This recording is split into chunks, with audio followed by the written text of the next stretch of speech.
Bismillahirrahmanirrahim. Assalamualaikum warahmatullahi wabarakatuh.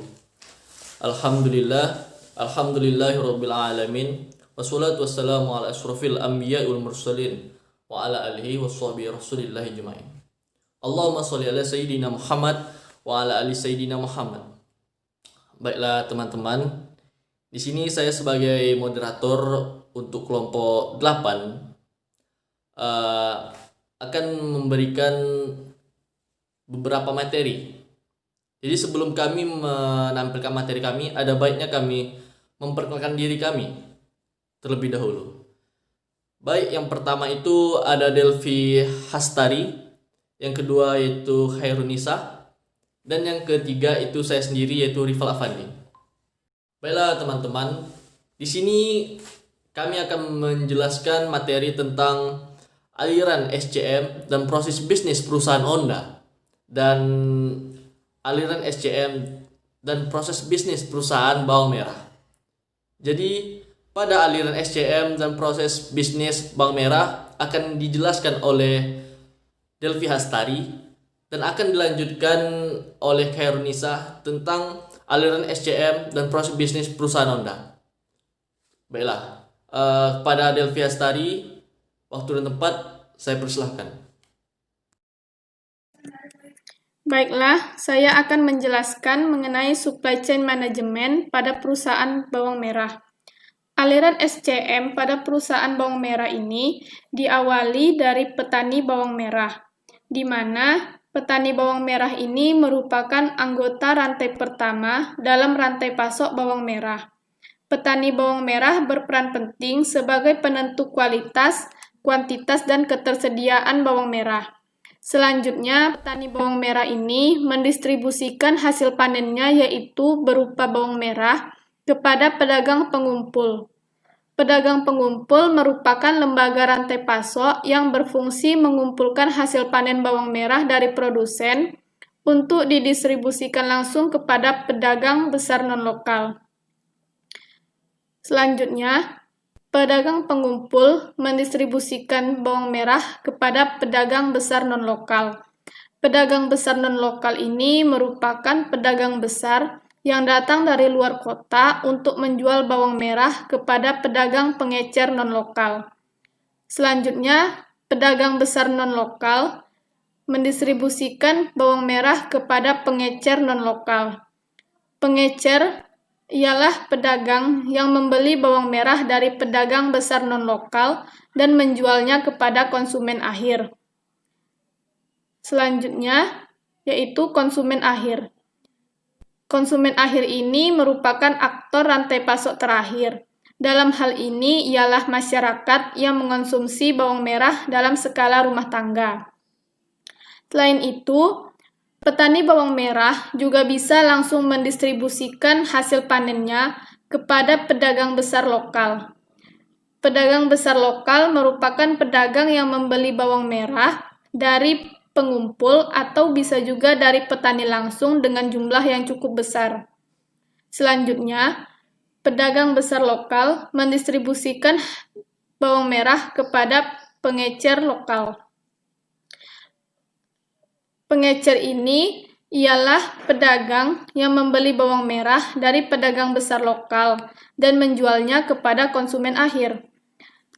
Selanjutnya yaitu konsumen akhir, yang dalam hal ini ialah masyarakat yang mengonsumsi bawang merah dalam skala rumah tangga. Selanjutnya, dalam aliran SCM yaitu terdapat 3 aliran, yaitu yang pertama aliran barang, aliran pembayaran, dan aliran informasi. Aliran barang pada perusahaan bawang merah ini yaitu hasil panen petani berupa bawang merah. Petani bawang merah melakukan penanaman hingga siap panen pada umur 60-70 hari. Beberapa pedagang pengumpul mendatangi lahan petani untuk membeli hasil panen. Pembelian dari petani biasanya dilakukan dengan sistem tebas langsung dari lahan. Volume pembelian bawang merah oleh pedagang pengumpul berkisar antara 2-3 ton dalam satu kali transaksi. Selanjutnya, pedagang besar lokal membeli bawang merah dari pedagang pengumpul dengan jumlah yang cukup besar. Kemudian, pedagang besar non-lokal membeli bawang merah dari pedagang besar lokal dengan volume pembelian sekitar 10-15 ton dalam sekali transaksi. Kemudian, pedagang pengecer membeli bawang merah dari pedagang besar non-lokal dengan jumlah sekitar 50-100 kg. Dan terakhir, bawang merah akan bergerak dari pengecer kepada konsumen akhir. Selanjutnya yaitu aliran pembayarannya, yaitu berupa uang cash atau transfer rekening. Nah, uang sebagai pembayaran dalam setiap transaksi antar aktor rantai pasok bawang merah. Uang pembayaran digunakan sebagai modal untuk melakukan jual beli selanjutnya. Sistem transaksi yang dilakukan antara petani bawang merah dengan pedagang pengumpul adalah secara cash atau bayar langsung. Begitu juga halnya antara pedagang besar lokal, pedagang besar non-lokal, dan pedagang pengecer juga dilakukan secara tunai. Hanya saja, transaksi antara pedagang besar lokal dengan pedagang pengumpul terkadang ditangguhkan 1 hari setelah transaksi dilakukan, yang kemudian pembayaran dilakukan melalui transfer rekening antar bank.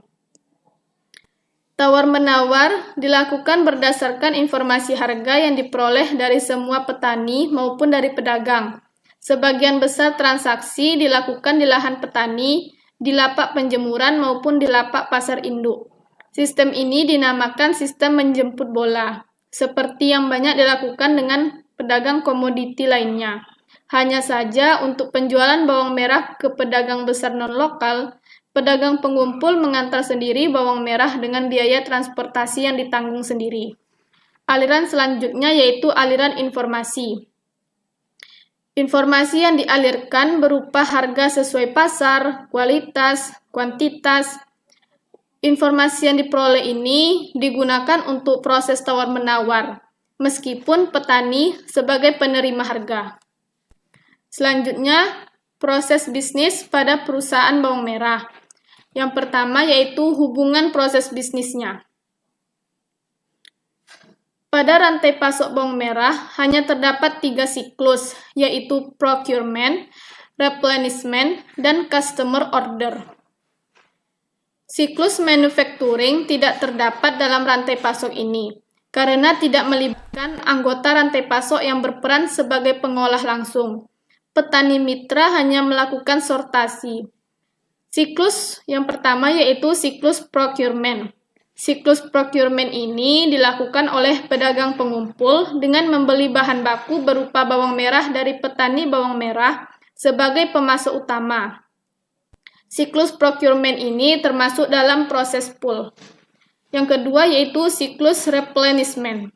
Siklus replenishment ini dilakukan oleh pedagang besar lokal, pedagang besar non-lokal, dan pedagang pengecer dengan menambah jumlah pesanan dari jumlah pesanan sebenarnya sebagai antisipasi jika terjadi pemesanan tambahan dari konsumen atau jika terjadi kerusakan. Siklus replenishment ini termasuk dalam proses push. Yang terakhir yaitu siklus customer order. Siklus customer order ini dilakukan oleh konsumen dengan memesan secara langsung ke lokasi penjualan atau memesan melalui alat komunikasi. Selanjutnya yaitu aktor rantai pendukung. Pihak-pihak yang merupakan anggota rantai pendukung adalah penyedia input budidaya bawang merah, yaitu pemasok alat pertanian, pemasok pengemasan, dan pengangkutan bawang merah. Setiap anggota rantai pasok bawang merah memerlukan bahan baku utama dan bahan baku pendukung untuk melancarkan aktivitas rantai pasok yang dilakukan. Petani bawang merah memerlukan bahan baku dalam melaksanakan usaha taninya, seperti benih bersertifikat, pupuk, obat pengendali hama dan penyakit, dan juga alat-alat pertanian, seperti cangkul, hand sprayer, dan sebagainya.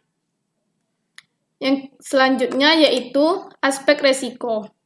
Petani sebagai pelaku rantai pasok pertama menghadapi 2 resiko. Yang pertama yaitu resiko fluktuasi. Resiko fluktuasi produksi atau gagal panen yang disebabkan oleh kondisi cuaca, serangan hama, dan penyakit yang menyerang tanaman bawang merah. Resiko yang selanjutnya yaitu resiko fluktuasi harga yang dihadapi petani bawang merah apabila terjadi penurunan harga di pasaran yang disebabkan oleh panen raya. Fluktuasi harga bawang merah yang begitu cepat meski terkadang hanya dalam selang 1 hari merupakan risiko terbesar yang dihadapi petani saat musim panen tiba. Yang terakhir yaitu proses membangun kepercayaan atau trust building. Trust building ini adalah proses membangun kepercayaan antara seluruh pelaku rantai pasok. Proses membangun kepercayaan di antara seluruh pelaku rantai pasok bawang merah dapat dilihat dari adanya hubungan kerjasama yang dijalankan pada rantai pasok bawang merah. Kerjasama dibangun supaya di antara petani dan pedagang saling menguntungkan. Demikianlah penjelasan materi dari saya. Selanjutnya pemateri yaitu Hairunisa. Kepada Hairunisa dipersilahkan. Baiklah, saya akan menjelaskan poin yang selanjutnya yaitu bagaimana SCM di dalam perusahaan Honda. Dari gambar tersebut dapat kita lihat aliran barang SCM perusahaan Honda. Aliran barang tersebut bermula dari supplier, kemudian ke manufaktur, dari manufaktur ke distribusi, dari distribusi menuju retail outlet, dan dari retail outlet menuju ke customer atau pelanggan. Di tahap yang pertama yaitu supplier. Di tahap ini merupakan tempat yang menyediakan bahan pertama, di mana rantai penyaluran baru akan dimulai. Bahan pertama ini bisa dalam bentuk bahan baku, bahan mentah, bahan penolong, barang dagangan, suku cadang, dan lain-lain. Kemudian dari supplier menuju manufaktur. Di tahap ini, bahan baku yang diterima dari supplier kemudian diproses atau mengalami transformasi menjadi barang finished good atau barang yang siap untuk dipakai. Dari manufaktur menuju distribusi. Di tahap ini, main dealer menerima barang dari pabrik Honda, kemudian barang melewati ekspedisi dan melakukan pengecekan surat dan kondisi fisik barang. Bila ada barang yang rusak akan dikembalikan lagi ke pabrik untuk diperbaiki. Selanjutnya barang disimpan di gudang dan siap dikirim ke dealer dengan metode stock day. Di tahap yang selanjutnya dari distribusi menuju retail outlet. Di tahap ini, dealer menerima barang dari main dealer dan menjualnya langsung kepada konsumen. Bila ada kelebihan permintaan, maka dealer akan mengajukan purchase order ke main dealer. Dari retail outlet menuju customer atau pelanggan. Di tahap ini, pelanggan membeli langsung sepeda motor Honda di dealer-dealer Honda yang tersebar di berbagai daerah di Indonesia. Baiklah, di poin yang selanjutnya akan membahas aliran barang, aliran pembayaran, dan aliran informasi. Di poin sebelumnya sudah kita bahas aliran barang perusahaan Honda, dan poin selanjutnya akan dibahas aliran pembayaran dan aliran informasi. Aliran pembayaran. Aliran pembayaran menggunakan sistem transaksi yang dilakukan dapat berupa cash atau tunai, cek, kredit, invoice, perjanjian pembayaran, dan sebagainya. Kemudian aliran informasi. Informasi yang dialirkan seperti persediaan barang di sejumlah distributor. Jika terdapat kelebihan permintaan, maka dealer akan mengajukan purchase order ke main dealer. Di tahap yang selanjutnya akan membahas bagaimana proses bisnis di dalam perusahaan Honda. Perusahaan Honda menggunakan manajemen operasional, yaitu menggunakan sistem JIT. JIT adalah suatu keseluruhan filosofi operasi manajemen di mana segenap sumber daya termasuk bahan baku dan suku cadang, personalia, dan fasilitas yang dipakai sebatas dibutuhkan. PT Astra Honda Motor atau PT AHM telah menggunakan JIT untuk operasi sejak tahun 1980. PT AHM dapat menerapkan sistem JIT lebih maksimal karena dibantu dengan adanya perkembangan teknologi informasi di setiap jalur yang akan melakukan proses perencanaan, produksi, pemasaran, dan pengawasan. Sasaran implementasi JIT yang dilakukan PT AHM dapat kita lihat di gambar. Yang pertama, persediaan sasaran utama di dalam penerapan sistem JIT. Untuk meminimalisasi persediaan, dengan adanya persediaan maka dibutuhkannya pengeluaran berupa biaya penyimpanan. PT AHM telah berhasil untuk meminimalisasi persediaan yang dimiliki. Selanjutnya yang kedua yaitu kita lihat gambar waktu siklus. PT AHM telah berhasil memangkas pemrosesan menjadi lebih efisien karena proses produksi dilakukan dalam satu lot. PT AHM telah berhasil memproduksi 1 unit motor dalam waktu 13 menit. Produksi dilakukan dengan mesin, sehingga tenaga manusia dialihkan untuk mengawasi dan menganalisis jalannya produksi. Sistem JIT telah memangkas waktu tunggu dan membuat setiap aliran produk menjadi lebih efisien. Di yang ketiga yaitu perbaikan yang berkesinambungan.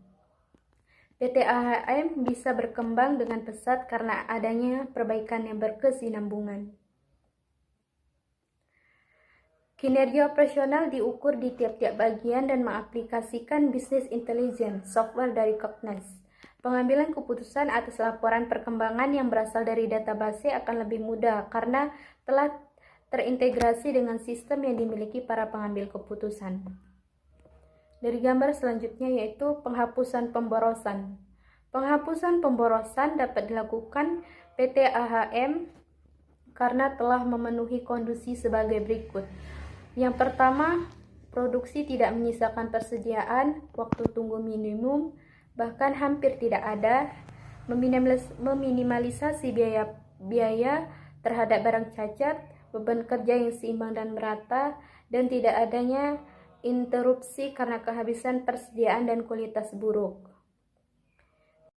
Baik, terima kasih kepada Saudari Khairunisa dan kepada teman-teman. Lebih dan kurang saya mohon maaf. Assalamualaikum warahmatullahi wabarakatuh.